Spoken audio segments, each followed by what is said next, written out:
ॐ श्रीराघवेन्द्राय नमः।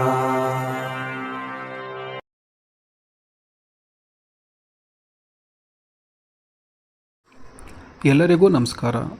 ನಾಳೆಯಿಂದ ಗುರು ಕಟಕ ರಾಶಿಯಿಂದ ಮಿಥುನ ರಾಶಿಗೆ ವಕ್ರ ಸಂಚಾರ ಮಾಡ್ತಾ ಇದ್ದಾನೆ. ವಕ್ರ ಸಂಚಾರ ಅಂತಂದರೆ ಹಿಮ್ಮುಖವಾಗಿ ಚಲನೆ ಮಾಡುವಂಥದ್ದು. ಇದನ್ನು ಇಂಗ್ಲೀಷ್ನಲ್ಲಿ ರೆಟ್ರೋಗ್ರೇಡ್ ಮೂಮೆಂಟ್ ಅಂತ ಹೇಳ್ತಾರೆ. ಇದು 11 ನವಂಬರ್ 2025ರಿಂದ 31 ಮಾರ್ಚ್ 2026ರವರೆಗೂ ವಕ್ರನಾಗಿ ಮಿಥುನ ರಾಶಿಯಲ್ಲೇ ಸ್ಥಿತನಾಗಿರ್ತಾನೆ. ಈ ಒಂದು ಅವಧಿಯಲ್ಲಿ ಪ್ರಮುಖವಾಗಿ 5 ರಾಶಿಯವರಿಗೆ ಗುರುವಿನ ನೇರ ಪ್ರಭಾವ ಉಂಟಾಗುತ್ತೆ. ಅದರಲ್ಲಿ ಪ್ರಮುಖವಾಗಿ ಮಿಥುನ ರಾಶಿ, ಕನ್ಯಾ ರಾಶಿ, ತುಲಾ ರಾಶಿ, ಧನುಸು ರಾಶಿ ಮತ್ತು ಕಡೆಯದಾಗಿ ಮೀನರಾಶಿ. ಈಗ ಪ್ರಥಮವಾಗಿ ಮಿಥುನ ರಾಶಿ ಮೇಲೆ ಈ ಒಂದು ಸಂಚಾರದಿಂದ ಯಾವ ರೀತಿಯಾದ ಪ್ರಭಾವ ಬೀರುತ್ತೆ ಅನ್ನೋದು ನೋಡೋಣ. ನೋಡಿ, ಇಷ್ಟು ದಿನ ಇರ್ತಕ್ಕಂಥ ಗುರುಬಲ ಇನ್ನು ಮುಂದೆ ಮಿಥುನ ರಾಶಿಯವರಿಗಿರಲ್ಲ. ಕೌಟುಂಬಿಕದಲ್ಲಿ ಕೆಲವೊಂದು ಕಲಹಗಳು ಉಂಟಾಗುತ್ತೆ. ದುಡ್ಡಿನ ಅತಿ ಹೆಚ್ಚು ಖರ್ಚುಗಳು ಆಗ್ತಾ ಬರುತ್ತೆ. ಯಾರಾದರೂ ಹೊಸ ಕೆಲಸಕ್ಕೆ ಅಪ್ಲೈ ಮಾಡಿದರೆ ಅಥವಾ ಚೇಂಜ್ ಆಫ್ ಜಾಬ್ ನೋಡ್ತಾ ಇದ್ದರೆ ಅವ್ರಿಗೆ ಸ್ವಲ್ಪ ಡಿಲೇ ಆಗುತ್ತೆ. ಮೈಂಡ್ ಟೆನ್ಷನ್ಸ್ ಸ್ವಲ್ಪ ಜಾಸ್ತಿ ಆಗುತ್ತೆ. ಇದಕ್ಕೆ ಪರಿಹಾರವಾಗಿ ನವಗ್ರಹ ದೇವಸ್ಥಾನಕ್ಕೆ 9 ಗುರುವಾರದ ದಿನ ಕಡಲೆಕಾಳು ಮತ್ತು ಹಳದಿ ಬಟ್ಟೆನ ದಾನ ಮಾಡೋದು ಬಹಳ ಮುಖ್ಯ ಆಗುತ್ತೆ. ಮತ್ತು ಗುರುವಾರದ ದಿನ ಹಸುವಿಗೆ ಬಾಳೆಹಣ್ಣು ಮತ್ತು ಕಾಯನ್ನು ಕೊಡೋದು ಪ್ರಮುಖವಾಗಿರತಕ್ಕಂತಹ ಪರಿಹಾರ. ಎರಡನೆಯದಾಗಿ ಕನ್ಯಾ ರಾಶಿ ಮೇಲೆ ಈ ಒಂದು ಸಂಚಾರದ ಪ್ರಭಾವ ಹೇಗಿರುತ್ತೆ ಅನ್ನೋದು ನೋಡೋಣ. ನೋಡಿ, ಕನ್ಯಾ ರಾಶಿಯವ್ರಿಗೂ ಅಷ್ಟೇ ಇಷ್ಟು ದಿನ ಇರ್ತಕ್ಕಂಥ ಗುರುಬಲ ಇನ್ನು ಮುಂದೆ ಇರಲ್ಲ. ಯಾರ್ಯಾರೀಗ ವಾಸ ಮಾಡ್ತಾಯಿದ್ದಾರೆ ಅಂತಂದರೆ, ಇವಾಗ ಚೇಂಜಸ್ ಆಫ್ ಲಿವಿಂಗ್ ಪ್ಲೇಸಸ್, ಈಗ ಪಿ ಜಿಲಿದ್ದರೆ ಬೇರೆ ಪಿ ಜಿಗೆ ಹೋಗೋದು, ಹಾಸ್ಟೆಲ್ ಇದ್ದರೆ ಹಾಸ್ಟೆಲ್ ಚೇಂಜ್ ಮಾಡೋದು, ಮನೇಲಿದ್ದರೆ ಬೇರೆ ಯಾರ ಸಂಬಂಧಿಕರ ಮನೆಯಲ್ಲಿ ಉಳ್ಕೊಳ್ಳೋದು, ಆ ಥರ ಚೇಂಜ್ ಆಫ್ ಪ್ಲೇಸಸ್ ಈ ಒಂದು ಅವಧಿಯಲ್ಲಿ ಆಗುತ್ತೆ. ಇವರಿಗೆ ದೈವಾನುಗ್ರಹ ಇರುತ್ತೆ. ಮತ್ತು ಇವರು ಲಾಟ್ ಆಫ್ ಮಿಸ್ಅಂಡರ್ಸ್ಟ್ಯಾಂಡಿಂಗ್ಗಳನ್ನ ಮಾಡ್ಕೋತಾ ಇರ್ತಾರೆ. ಇವ್ರ ಹತ್ರ ಯಾರಾದರೂ ಏನಾದ್ರು ಹೇಳಿದ್ರೆ ಅದನ್ನು ಅಪಾರ್ಥ ಮಾಡ್ಕೊಳ್ಳೋದು ಮತ್ತು ಜಾಸ್ತಿ ಅದ್ರ ಬಗ್ಗೆ ಖಿನ್ನತೆಗೆ ಒಳಗಾಗೋದು ಈ ಒಂದು ಅವಧಿಯಲ್ಲಿ ಆಗುತ್ತೆ. ಕೌಟುಂಬಿಕವಾಗಿ ಅವ್ರಿಗೆ ಸಹಾಯ ಇರುತ್ತೆ ಮತ್ತು ಖರ್ಚುಗಳು ಕಮ್ಮಿ ಆಗ್ತಾ ಬರುತ್ತೆ. ಇವರಿಗೆ 50% ರಿಸಲ್ಟ್ ಇರುತ್ತೆ.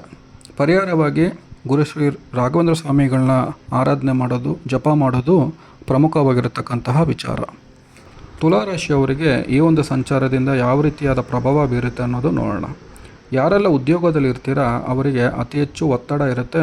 ಹೊಸ ಹೊಸ ಚಾಲೆಂಜಸ್ಗಳು ಬರ್ತಾ ಇರುತ್ತೆ.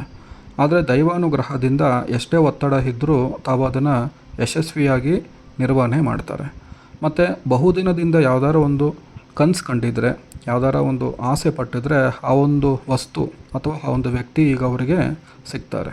ಆ ಒಂದು ಕನಸು ನನಸಾಗುತ್ತೆ. ಮತ್ತು ಅವರು ಯಾವ ಜಾಗದಲ್ಲಿ ಇರ್ತಾರೆ, ಚೇಂಜಸ್ ಆಫ್ ಲಿವಿಂಗ್ ಪ್ಲೇಸಸ್, ಅವರು ಯಾವ ಜಾಗದಲ್ಲಿ ಸ್ಥಿತರಾಗಿರ್ತಾರೆ ಆ ಒಂದು ಜಾಗ ಬದಲಾವಣೆ ಆಗುವಂಥ ಸಮಯ ಈ ಒಂದು ಅವಧಿಯಲ್ಲಿ ಆಗಿರುತ್ತೆ.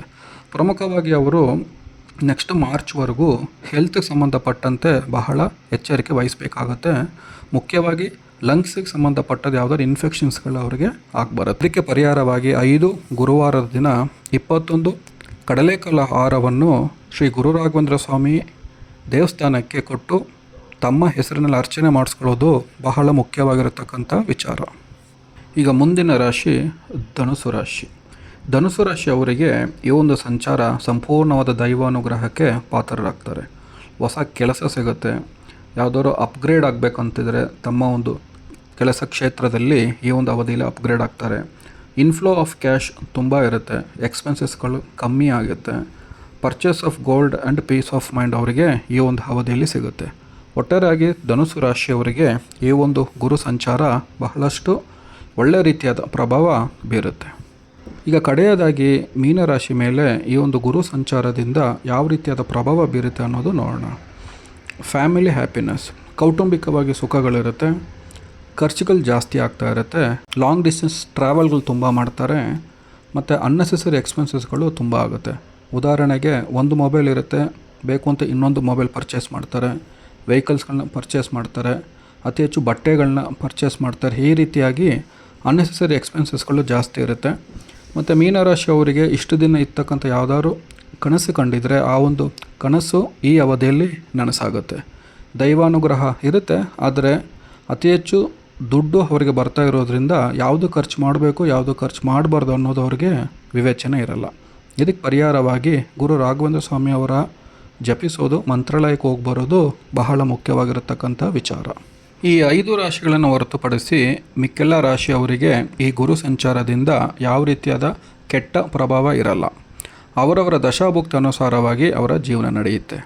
ಇಷ್ಟೇಳಿ ನಾನು ಈ ವಿಡಿಯೋನ ಮುಗಿಸ್ತಾ ಇದ್ದೀನಿ. ಎಲ್ರಿಗೂ ಒಳ್ಳೆಯದಾಗಲಿ. ಜೈ ಶ್ರೀರಾಮ್, ಜೈ ಭುವನೇಶ್ವರಿ.